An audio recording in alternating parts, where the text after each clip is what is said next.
We are currently heading into the morning of the 24th of June, 2021. I'm meteorologist Robert Speta. Let's talk about Tropical Storm Champi. But first, I want to thank everybody on Patreon and everybody who has subscribed here. We are that much closer today. I just actually got some good news about our new weather graphics I've been talking about for a few months here. So that's going to be changing the look of these updates up in the near future. All right, Tropical Storm Champi, located towards the northwest of Guam, south of the Ogasawara Islands, well towards the east of the Philippines. Winds right now, according to JMA, who did upgrade it. Remember, JMA, the official agency, according to the WMO, as far as statistics or historical purposes, meaning that if they upgrade it to a tropical storm, that's when it gets named, not by a JTBC or Pagast or anything like that. Winds right now, 75, gusting to 112 kilometers per hour, is rated a tropical storm, moving off towards the north and west. But if you notice, though, look at that right there. That is our rainy season front, the Mayu Bayou front, which is continuing to dominate really across Japan, through Okinawa, enhancing the monsoon just a little bit, not completely, but it is helping bring those showers. Once this hits that, it's going to help steer our storm. It will merge with it a little bit and definitely bring those increase in showers across parts of central Japan, even through the Kanto Plain as well. That's including into Tokyo. All right, so Tropical Storm Champi. It is expected. It is kind of in an area favorable for intensification, and even the Joint Typhoon Warning Center, they do expect it to become a typhoon. I think that's a little bit optimistic, but hey, there's possibility there. It is moving through a favorable area for intensification. If it was to become a typhoon, it would be near the Ogasawara Islands. I know this says Iwo, that's Iwo Jima, but you also have Hahajima and Chichijima. Those are the big population areas. Big is comparative. A few thousand people live out there, so this is not a complete fish storm. If you don't know the geography of the area, you might think, oh, no one's going to be impacted. Now, there are people. Actually, I should say about 10 to 20,000 people across the Ogasawara Islands who are going to feel a little bit of impact from this. Good news, they are used to storms like this. You know, they're right in the middle of Typhoon Alley there. ECMWF and the GFS ensembles both agree with that northward trend. It's basically rounding the Westpac high. And once it slams into that rainy season front, there is a 0 chance it's going to turn left. That would be like trying to swim upriver in a rapids. You know, you got Niagara Falls or something, you're trying to swim upriver against it. It ain't going to happen. Jet stream's just going to be flowing right through that, and that'll kick it off towards the east. But what will happen, it is going to kind of merge with it a bit, and that means we're going to be seeing two things. One, a little bit of an enhancement with the monsoon, and two, as it moves off here, let's say heading to Saturday, it's going to help increase rainfall across central Japan. So here it is. This is my Saturday. This is when JTBC does expect it to become a typhoon. I think that's aggressive, but it's possible, so you can't rule it out. Right there, you see that? Ogasawara Island. So just towards the west of Hahajima and Chichijima, pulling back towards the north, and then it will merge up here a bit with the rainy season front. Now, what does that mean? We're not going to get like a mega storm or anything like that, but what we will get is just that combination of the moisture, which is definitely going to increase showers here, especially with that easterly flow. So places like the Kii Peninsula, the Izu Peninsula, even over here towards Chiba as well, and also into the Kanto Plain, including over towards Tokyo.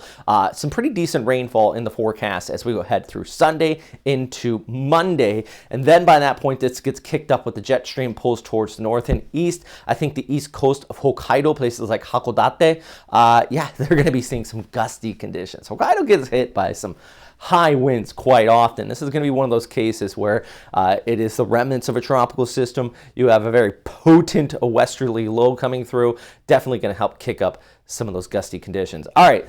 Taking a little closer look here on central Honshu.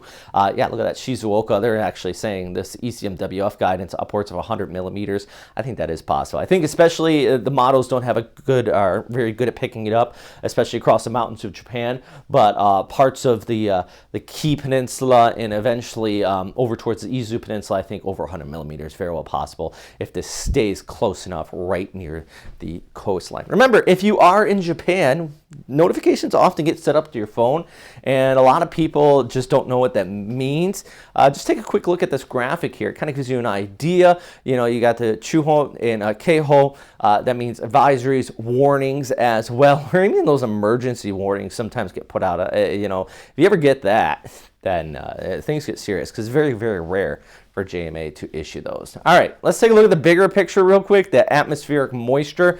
Here's Champi. Here's that rainy season front. It's going to hit that, turn towards the north, help push it up here. But what we also have is that monsoonal flow coming in behind it. I know today actually some pretty decent showers have been seen across the west coast of Luzon, and we're still going to be seeing that on and off. Now, it's not a full-on monsoonal enhancement for the Philippines, but kind of is for Taiwan. So getting some good moisture there, even over through Okinawa and the southern Japanese islands. I know you've just been having a mess of it the last few weeks now.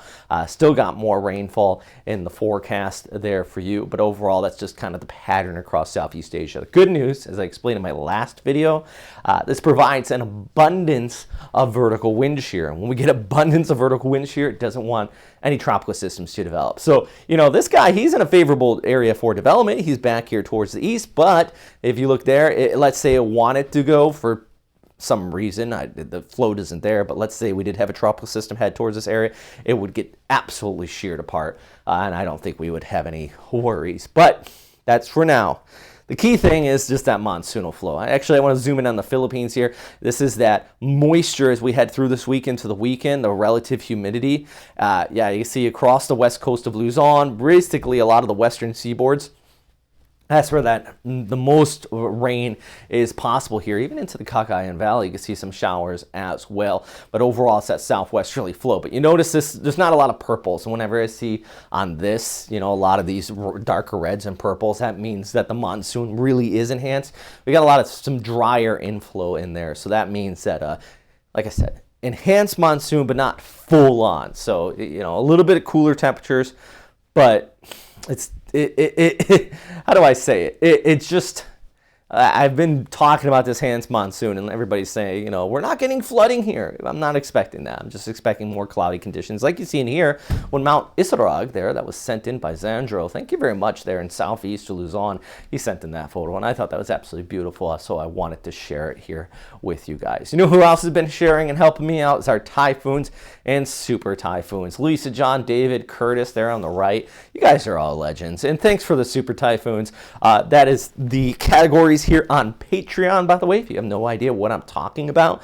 Typhoon is $6 a month and Super Typhoon is $10 a month. If you guys want to help out, like those graphics I showed you at the start of this video, if you watched all the way through since then, thank you too. That's another key thing about YouTube is watching the whole video really helps out the algorithm. So if you're still watching now all the way through this, all the way through my ramblings and explaining and stuff like that, shoot me a message in the comment down below, and yeah, that'd be nice. Let's have a conversation. I really appreciate it.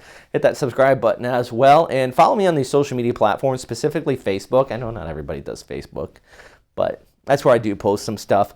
It's those more quick updates. Same on Twitter, and every now and then I do check out TikTok too. So I know that's where a lot of younger people, that's like MySpace when I was in college, right?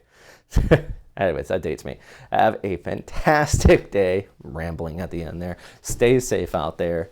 And yeah, be sure to check with the official agencies. If you are there in Japan, JMA, of course, see what they're saying about this storm.